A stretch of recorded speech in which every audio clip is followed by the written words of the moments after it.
भागलपुर गांव में रंजीत रहता था।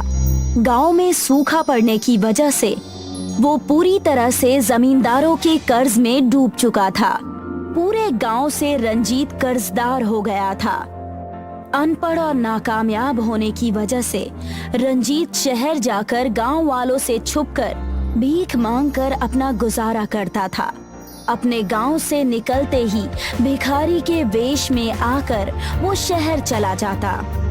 भगवान के नाम पर दे दो बेटा, बहुत बूढ़ा हो गया हूँ, गरीब भी हूँ। ठीक ठाक तो दिख रहे हो, जाकर काम क्यों नहीं कर लेते? बेटे अगर कुछ देना है तो दो, वरना रास्ता नापो। रंजीत हमेशा ऐसा ही करता।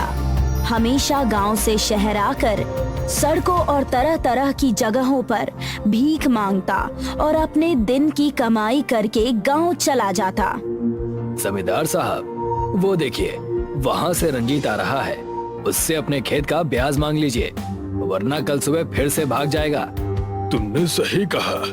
अब तो ये मेरे सोने के बाद गांव आता है और मेरे उठने से पहले गायब हो जाता है।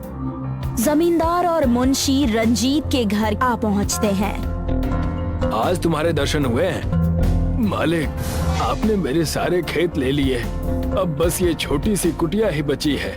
आप इसे भी हथियाना चाहते हैं? तुम ब्याज नहीं भरोगे तो हम सब ले लेंगे, इस घर को भी। ये लीजिए आपके ब्याज के पैसे, और अगले महीने मैं पूरे पैसे देकर अपना खेत छुड़ा लूंगा। रंजीत के हाथ में पैसे देखकर दोनों भौचक्के रह गए। जमींदार ने पैसे लिए और घर की चौखट से गुस्से से चला गया। इसके पास इतने पैसे आए कहां से?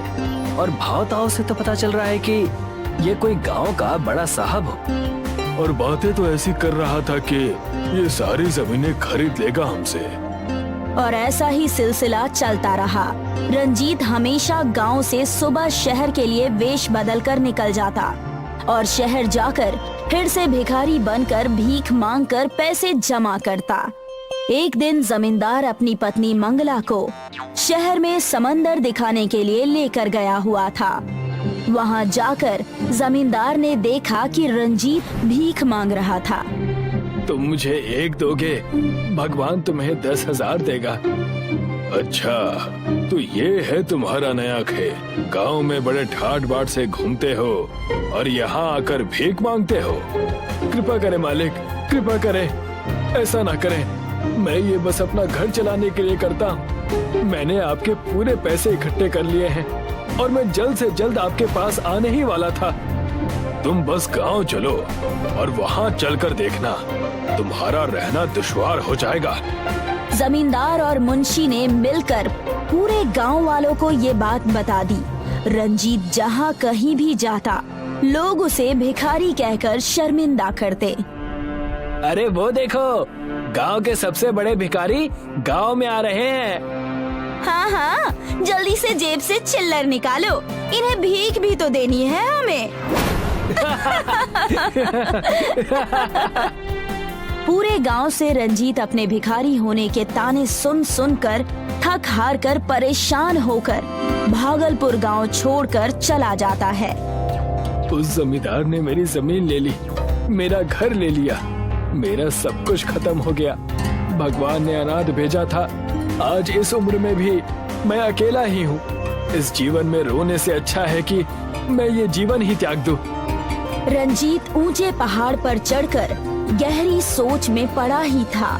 वहाँ पर एक तपस्वी साधु तपस्या में लीन थे और उनकी आँख खुल गई। उन्होंने देखा कि रंजीत उस पहाड़ की चोटी पर खड़ा है। तुम बहुत परेशान लग रहे हो बालक, क्या समस्या है? और यहाँ इस चोटी पर सालों से कोई नहीं आया, तुम यहाँ क्यों आए हो? मैं क्या बताऊं, मेरी जिंदगी यहाँ पहाड़ से, इस खाई से भी ज्यादा गहरी और बेकार है। रंजीत अपनी सारी बातें उस तपस्वी साधु को बताता है। मेरी तपस्या भंग करने का मैं तुम्हें दंड भी दे सकता हूँ, लेकिन तुम्हारी परेशानी बहुत जटिल है, इसलिए मेरे पास तुम्हारे लिए एक बेहतरीन उपाय है। तपस्वी साधु ने अपने कमंडल से पानी का जल निकालकर रंजीत के ऊपर छिड़क दिया रंजीत ने जैसे ही आंखें बंद की, रंजीत के ऊपर एक बड़ी सी रोशनी आ गई और रंजीत अपने भिखारी के वेश में आ गया। ये आप क्या कर रहे हैं और मैं इस भेष में कैसे आ गया?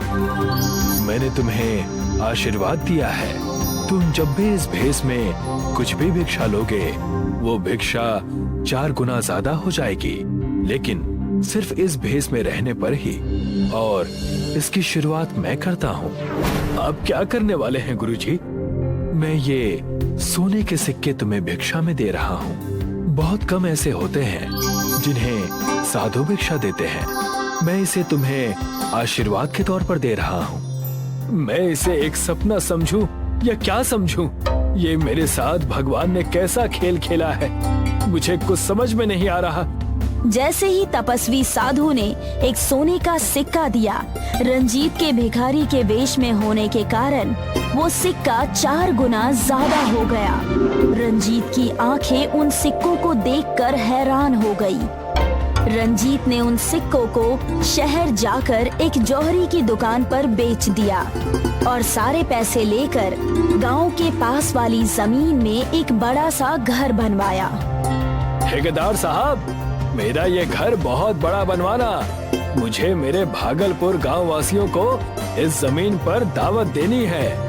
जो आदमी सड़कों पर भीख मांगता था, आज वो इस तरह का कैसे हो गया? समय का खेल है बस। तुम सिर्फ अच्छे से बड़ा सा घर बनवा दो, बाकी काम मुझ पर छोड़ दो। बड़ा सा घर बनाकर रंजीत भागलपुर गांव वालों से अपने बेइज्जती का बदला लेना चाहता था। रंजीत को जो भी शहर में भीख देता, तपस्वी साधु के कृपा से वो 4 गुना ज्यादा हो जाता। देखते ही देखते रंजीत भिखारी से अमीर बन गया। लेकिन रंजीत का सारा व्यवहार भिखारी जैसा ही था। उसने अपने बड़े से घर में एक बड़ी सी दावत रखी और उसने जमींदार, मुंशी और सारे गांव वालों को बुलाया। उसने अपना नाम छुपाकर सारे गांव वालों को न्योता दिया।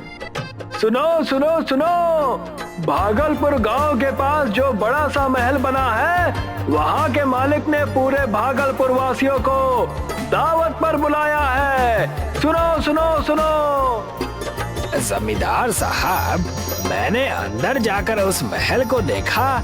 वो बहुत बड़ा महल है, हमें चलना चाहिए। वहाँ जाकर हमें भी फायदा हो सकता है। अच्छा, तब तो हमें जरूर चलना चाहिए। सारे गांव वाले दावत के नाम पर बहुत खुश हो जाते हैं और दावत पर चले जाते हैं। उस दावत में रंजीत अपने भिखारी के वेश में ही होता है। उसे वहाँ देखकर जमींदार और मुंशी कहते हैं, तुम यहाँ भी आ गए? घर बसा नहीं कि भिखारी पहले ही आना शुरू? आने दो मालिक, आने दो।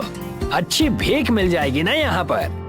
जमींदार और मुंशी की बात सुनकर वहाँ पर ठेकेदार आ जाता है और वो कहने लगता है, जिसे आप भिखारी समझ रहे हैं, ये बड़ा सा महल उनका ही है।